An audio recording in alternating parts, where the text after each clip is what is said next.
I'm John Burnham Schwartz, literary director of the Sun Valley Writers Conference, and this is Beyond the Page. The author of All the Kremlin's Men, a seminal book on Putin, and the founding editor-in-chief of what was Russia's most truth-telling opposition news channel, TV Rain, Mikhail Zygar is a journalistic hero to many in Russia. Now living and writing in the U.S. after fleeing persecution by Putin, Zygar continues to cover the most troubling stories of his homeland with unmitigated courage and a razor-sharp intelligence. In this episode, recorded live at the 2024 Writers' Conference, he sits down with The Atlantic's editor-in-chief, Jeffrey Goldberg, to discuss his most recent book, War and Punishment: Putin, Zelensky, and the Path to Russia's Invasion of Ukraine, and the state of all things Putin. I would love to hear you talk just for a couple of minutes about, to the extent that you have an understanding of the Trumpian vision of Russia's role in the world and the Harris vision now, the Biden-Harris vision of Russia's role in the world, and what you think would happen specifically in Ukraine should Trump win, and what would happen if Harris should win. That's your first essay question. Yeah, thanks so much. Yeah. 1,500 words. Do we have at least 2 hours? Yeah. They don't want hot dogs, so it's fine. I have 1 hour for Trump and 1 hour for Kamala Harris. Yeah, you are absolutely right. Obviously, Russia is a highly conspirologist country. And for at least the last 10 years, conspiracy theories were Russia's major export, because RT is the TV channel which was founded as Russia Today, and its initial goal was to spread flatter about Vladimir Putin and Russia. Then they changed the concept and they started distributing conspiracy theories. Mm-hmm. And that's something Russian elite is really obsessed. They truly believe in all sorts of conspiracies that Alan Dulles, Brzezinski, Madeleine Albright started so many conspiracies against Russia, and America is always trying to dismember Russian Federation. They're truly obsessed with that, and we will learn a lot of new conspiracy theories about Kamala Harris and assassination attempt on Trump. That's something that is discussed in Russia on an hourly basis right now. But obviously, for the last 2 years, I was writing and talking about Putin waiting for Trump to be back. And actually, their only hope, their only plan, from the first day of the Russia's invasion of Ukraine, the first year, 2022, was pretty desperate. Militarily, the situation was really bad. Russian elite hated the war, and it was visible that Putin was shaken, and he was not so stable as he was before the war and as he is now. Unfortunately, he is stable now. But that was the moment when it was clear that Putin thought that the time was on his side and he doesn't have to do anything but to wait for Trump to be back. That doesn't mean that he considers Trump to be his agent, but he thinks that he understands his mindset. They share the same pragmatic or cynical approach to everything. Like, values do not exist. Freedom of speech is not important anywhere. Free and fair elections don't really exist. So that's the concept of Putin, and he thinks that Trump shares it. And at the same time, Putin has his dream and his goal, and he was very transparent about it for many years. He started speaking about it publicly in 2007 in his infamous Munich speech at the Munich Security Conference. That was the first moment when he started speaking about New Yalta. He wants another Yalta. He wants new world order, and now he thinks that he's... so he literally pictures the famous, Stalin, Churchill, Roosevelt. He pictures himself as one of the three most important world leaders. Probably in Churchill's place, because he thinks that the major stakeholders of the world, they literally use this word, stakeholders, and they are thinking about some kind of board of directors of the world. Right. And he wants to be the member, and he wants Trump, Xi Jinping, and himself to come. And he would be the Churchill. Yeah. It's weird. Yeah, I know. No one can explain him that it's really weird, and I do not think that... People have explained to him that it's really weird, and then they fall out of windows, right? Oh, we've heard him speaking for an hour and a half with Tucker Carlson about Russian history. So yeah, he can talk about his insane theories. And we know that he was telling the same myth to President Macron and to President Obama. Right. He tells that everyone who would listen and who would not. First, he tortures people with his version of history, and only then he pushes them out of the window. Right. So go back to this idea. What would you expect the Trump 2.0 administration to do vis-a-vis Ukraine, based on what you've seen and heard so far? And then we'll get to Harris or whoever the Democrat might be. I think it's really different what they expect from Trump and what Trump would do. Okay. Because, they expect that Trump would be predictable, that Trump is the right partner. Yeah, predictable. True. They expect that they can deal with him, that he would be interested in some kind of huge international success, and that legendary summit somewhere in the, somehow I've heard, named Fiji as the location of, it's right in between, equal distance from San Francisco and Beijing. Vladivostok. Right, and Vladivostok. They are not thinking about Beijing, they're thinking about themselves. And at the same time, the second mission for Trump, they have in mind, they see the upcoming collapse of the United States, and they love comparing current situation in the United States with the late Soviet Union. They loved comparing elderly Brezhnev to Joe Biden. Mm-hmm. And it was, for them, it was clear that, the collapse of the United States is really near. And that's why they used to call, jokingly, Donald Trump as American Gorbachev. When they say Gorbachev, they don't mean brilliant reformist and passionate Democrat. According to the mindset of KGB officers, Gorbachev is a narcissist who doesn't have a strategy, who doesn't know what to do with his country, and that causes chaos. So they hoped for that kind of Trump presidency that would lead America to its end. I think their expectations are very naive. They are based on their wishful thinking. They don't understand how American political system works. So I'm not sure that Trump is going to meet their expectations. In a way, Putin's superpower is that he's a maniac. And he makes everyone believe that he is so unpredictable, he's so dangerous, he is a maniac, so everyone must sit down and listen to him. Trump is another maniac, so the battle of two maniacs could be unpredictable. It's interesting because the unpredictability, the genuine unpredictability of Trump is actually interesting, and sometimes you could argue theoretically has a positive impact on relationship with authoritarian countries. Having the Iranian regime be more frightened of Trump than Biden, you could see theoretically has some utility. And I'm wondering if you could talk about this. I think you were hinting at the idea that maybe Trump is not going to react to Putin and to the situation in Ukraine the way that they are hoping, because he's not a stable isotope. Trump might have a new idea tomorrow and suddenly line up with Zelensky. Anything is plausible. Is that something they're not counting on, this genuine unpredictability? I think it's very hard to foresee what is going to happen with Trump and Zelensky. Obviously, Trump has very bad memories about Zelensky, and his second impeachment was caused by his phone conversation with Zelensky. Highly unlikely that Trump would continue Biden's line to support of Ukraine, to support Zelensky at least. Right. And to my mind, that's the crucial point. The only possibility to weaken Putin is to support Ukraine, because that's his weakest point. We saw that only when Russia loses militarily, Russian elite, Russian bureaucracy, Russian businessmen start feeling that he's not the superhero, that he's not the supervillain, he's not almighty. And he was very close to his demise.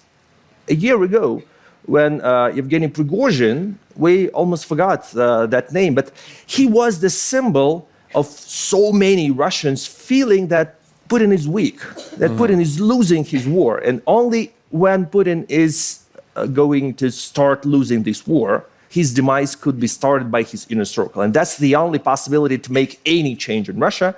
That's support of Ukraine. That's the only possibility. Give us your view of the Biden-Harris administration approach to the war in Ukraine so far? I think it was very important that from the very beginning the support was so strong. Unfortunately, it has, for many, and for Russian propaganda, made it look like it's Biden's war, with all pluses and minuses. It was amazingly important that Ukrainians were so brave and they started resisting from the day one without thinking twice. And the famous response of Vladimir Zelensky that he doesn't need but ammunition. He needs ammunition. So yeah, I think Biden's support of Ukraine saved the world, saved Europe. I definitely don't expect this war to be over while Putin is alive. He doesn't need the peace.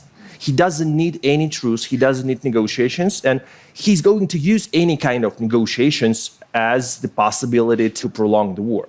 I talk a lot to my Ukrainian friends in Kiev or in other places. I know that they are struggling really hard. It's very tough time right now. I cannot say that they are demoralized, but it's really hard. It's much harder than in the beginning of the war. In 2022, they were very optimistic. Now they see that they are not abandoned, but they expect the worst, and it's hard for them. But I know for sure that Ukrainian society knows that truce with Putin is impossible. No Ukrainian politician would agree to sign the truce with Putin because Ukrainian society would not accept it. Everyone knows that that's a deceit. Ukrainian society is really exhausted with this war. Right. So they know that any peace is temporary. Is Russian society exhausted by the war? They've taken tremendous casualties. I think Russian society barely notices the war. Explain. In the beginning, the war was not supported by anyone, and Russian society was shocked, especially Russian business elite, and no one wanted to go and fight. That's why Prigozhin started recruiting prisoners. But then, in 2023, they started paying a lot to the people from the poorest regions of Russia, where the average salary is like $200 per month, and they are paying $2,000 up front, and that's the deal. That's just business. No one is fighting for patriotism, for Putin. No one wants Ukraine back. It's just money.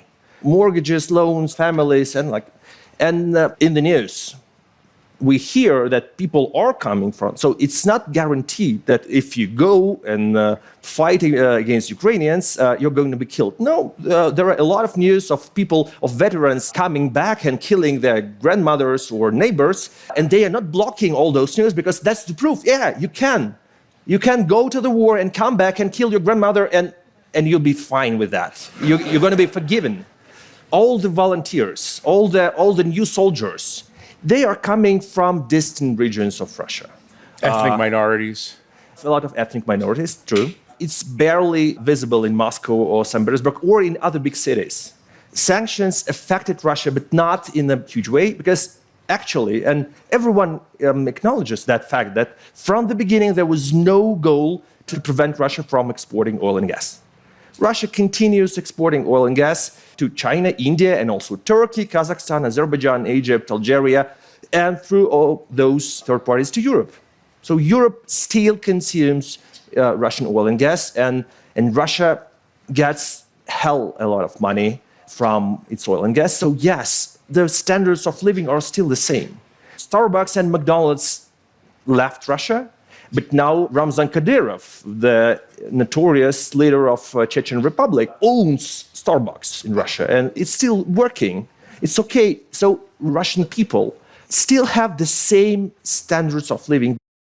You know, during the last 25 years, since oil prices started skyrocketing, Russian people have become well off. That's the unique period in Russian history. Because before that, in Soviet period, in the 90s especially, Russia was very poor. And now it's different. Now, for the first time in history, people started enjoying their life. So they won't protest. Tell me how many Americans do not vote and don't care about politics. The same percentage of Russians prefer not to think about war, Ukraine, Putin, anything, because they have their cars, mortgages. They can travel to Turkey. Right. You mentioned something that's so interesting to me, that Putin has not given up, in your mind, his dream of seizing Kyiv, right? It didn't work the first time. And I remember you just reminded me of the last time I was in Kyiv, like a year ago. I was talking to a politician who said, put it in an American context. He said, remember in 1993 that Al-Qaeda or proto-Al-Qaeda attacked the World Trade Center, a bomb in the garage, did not knock the towers down. Everybody thought, oh, good, we survived that.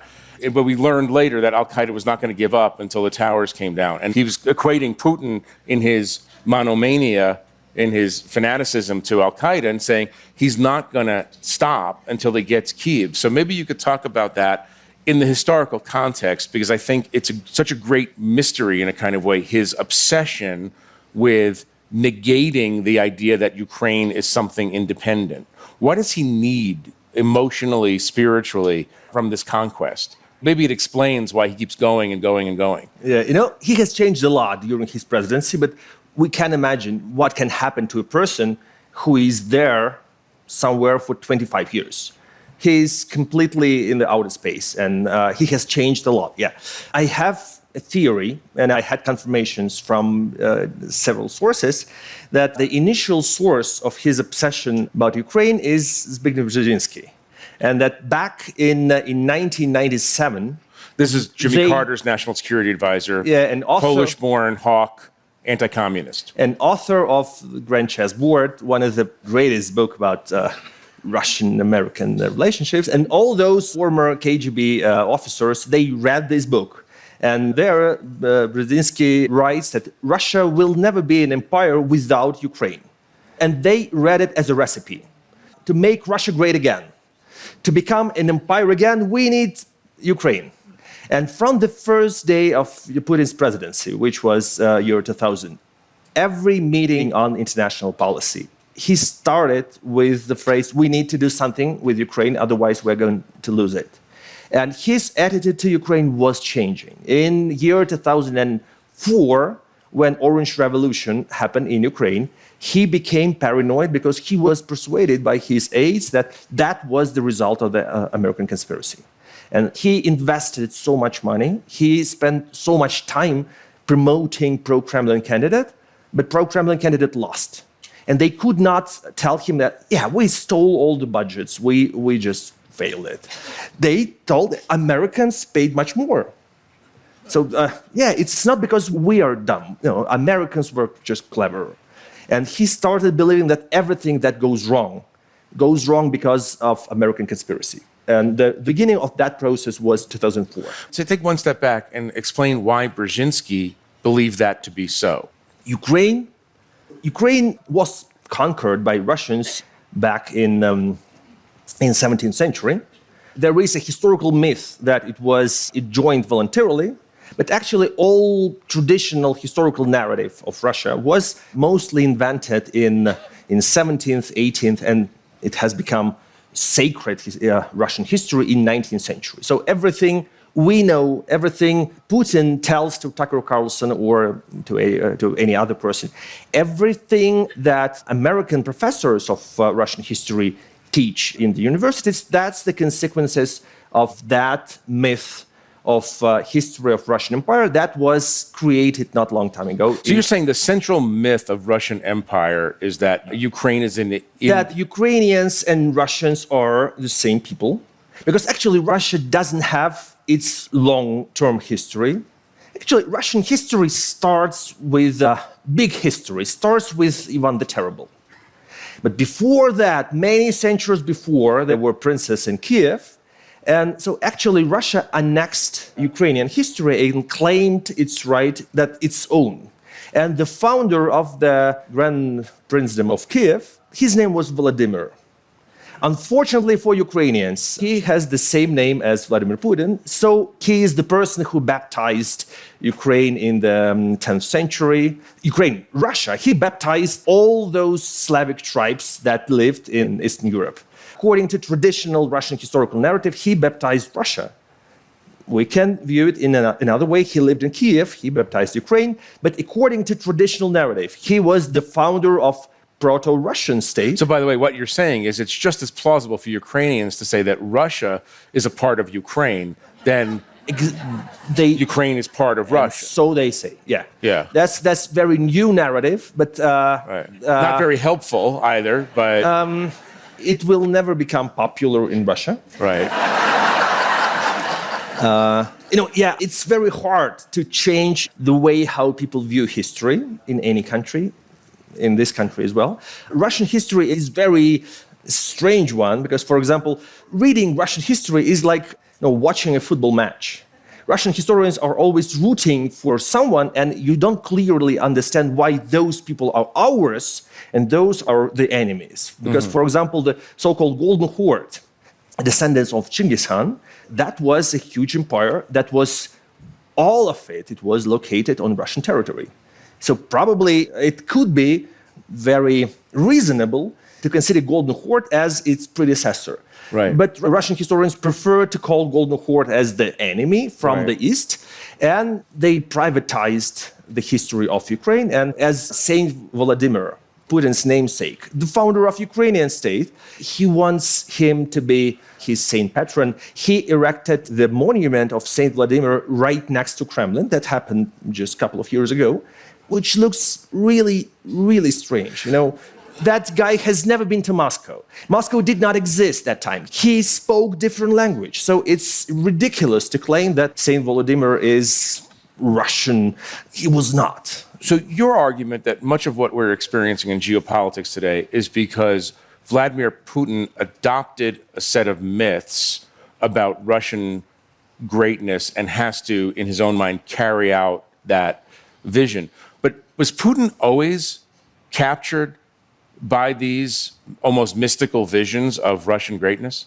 I think he has developed it during his presidency. How did that happen? Especially COVID influenced him a lot because he... So you're blaming Fauci. I see what you're doing. I see where you're going here.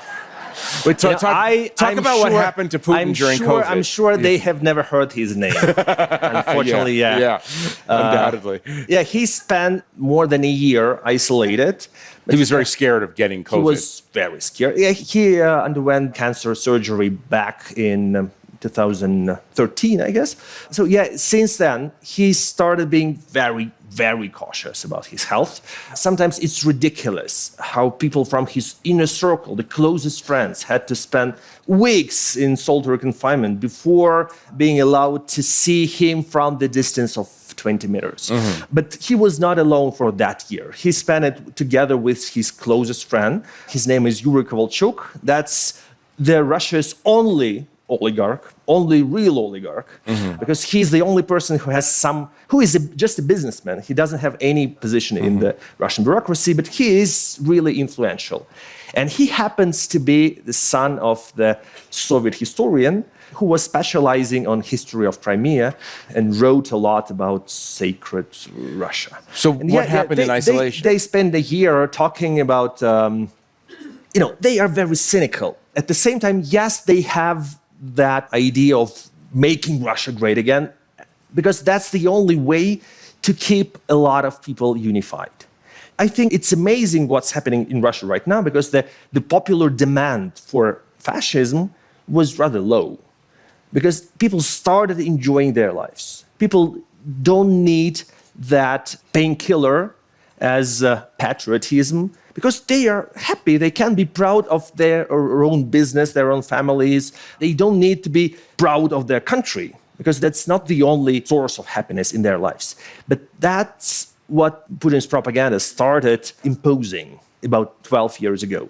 So that propaganda of Russian military might, of great Russian history, of Russia as the empire to be the only real value for Russian people, we have seen that propaganda for 10 years, and what we have now is a terrible consequence of that. So it could be very fast. Just 10 years of imperial propaganda brainwashes a lot of people.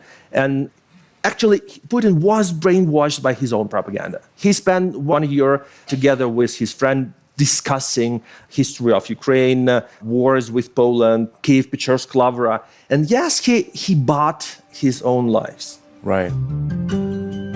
I have to ask you this question. It might be actually the most important question anyone can ask anyone. What are the chances that the situation spirals out of control where we enter a nuclear escalatory cycle? I mean, I guess the specific question is, how mystically minded is Vladimir Putin? Would he ever contemplate using, in your mind, based on your study, ever contemplate using nuclear weapons either in the battlefield in Ukraine or in a general nuclear war scenario? I think that he exploits the image of the maniac to threaten other people. He wants to be seen as so unpredictable, so he is ready to nuke. And I think he needs that image. At the same time, I remember that during the first months of the invasion, specifically, I think in April, when it was clear that Russia was losing, when Russian forces were retreating, all Russian oligarchs who left Moscow and were sitting in the bars of Tel Aviv and restaurants drinking a lot of whiskey, they were terrified because they were sure that he was ready. Because there is a story they were telling each other and threatening each other. The story he used to tell in the first book that was published when he was running for president in 1999, first person. His manifesto. Yeah, it was a collection of his interviews, right. But he was completely unknown to the Russian people, so he had to present himself. And he told a very weird story about his childhood that together with a gang of hooligans from troubled Leningrad neighborhood, they were playing and they were chasing the rat. And they were trying to kill the rat. Mm-hmm. And they were chasing it to the corner, and in the corner, when cornered, rat turned back and attacked them. And Putin's conclusion was that you should never put anyone into such a desperate position, because even a weak person, when he's desperate, will turn back and attack you. And all of those oligarchs who know Putin personally and who are terrified by him, they were telling that story as a proof that, yes, he is cornered. He is going to nuke when he loses Ukraine. I do not believe. I think that's his strategy. We know his schedule. Right. Swimming pool, massage. So he cares about his health so much. It does not correspond, in my mindset, to being ready to destroy the world. Talk about the moment you realized you had to get out and take us to today. That was very easy. That was very easy decision. It was very hard to... This was right after the large-scale invasion. I knew that morning, February 24th. Actually, a lot of people left Russia decades before Russia's invasion of Ukraine. I was trying hard to fight because I thought that it was still possible. It was possible. It was possible to live in Russia. I was writing books. They were extremely popular. Even after I left Russia, my book, All the Kremlin's Men, has come back into the chart and has become #1 bestseller. Because in March 2022, a lot of people realized they don't understand what the hell is going on with this country and why Putin is doing that. But for me, it was very clear that I had to leave, that I cannot fight Russia's fascism. And it was clear that, yes, my 1939 has come. My country has become Hitler's country.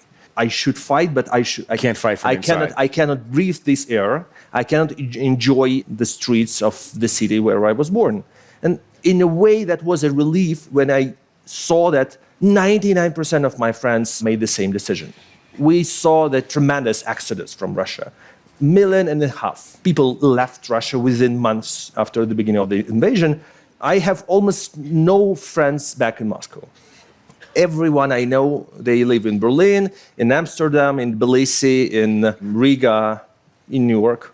So Russian people are very divided people now, and we have jokes that just like there is North Korea and South Korea, there is inner Russia and there's outer Russia, and we live in that imaginary virtual country. Right. And we have our social institutions, and we can work, and we do that. We work with our allies, with our people who are beyond the border. I moved to Berlin. I spent 1.5 years. And yes, I think that that's a possibility to make a sitcom about an apartment I was renting with my ex-wife, with my husband, and with our daughter, living in the same apartment. It's...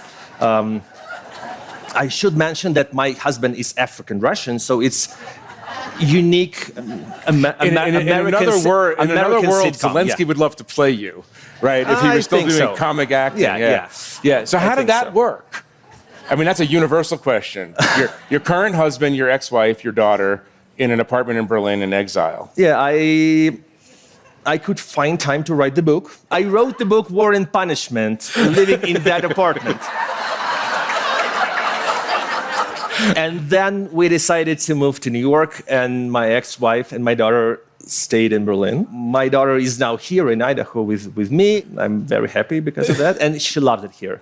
I think now she's doing some horseback riding, not listening to me. She doesn't want to listen to you. Yeah. She wants to go horseback riding. Speaking about my feelings right now, I can confess that every second night, somehow I have dreams that I'm in Moscow and I don't know how to leave the country because I'm going to be arrested on the border. And I know that. And I know that I'm on trial. Well, you're on trial in absentia right now. Right now, yeah. Next week or in 2 weeks, I'm going to be sentenced to 10 years in absentia. If I do not go there or to any Latin American country or any Asian country or any African country, I'm safe. So they would arrest you and deport you to Russia? There are countries? Bilateral extradition treaties between Mexico, for example, and Russia. So there is a chance that if I go to Mexico, I could be deported.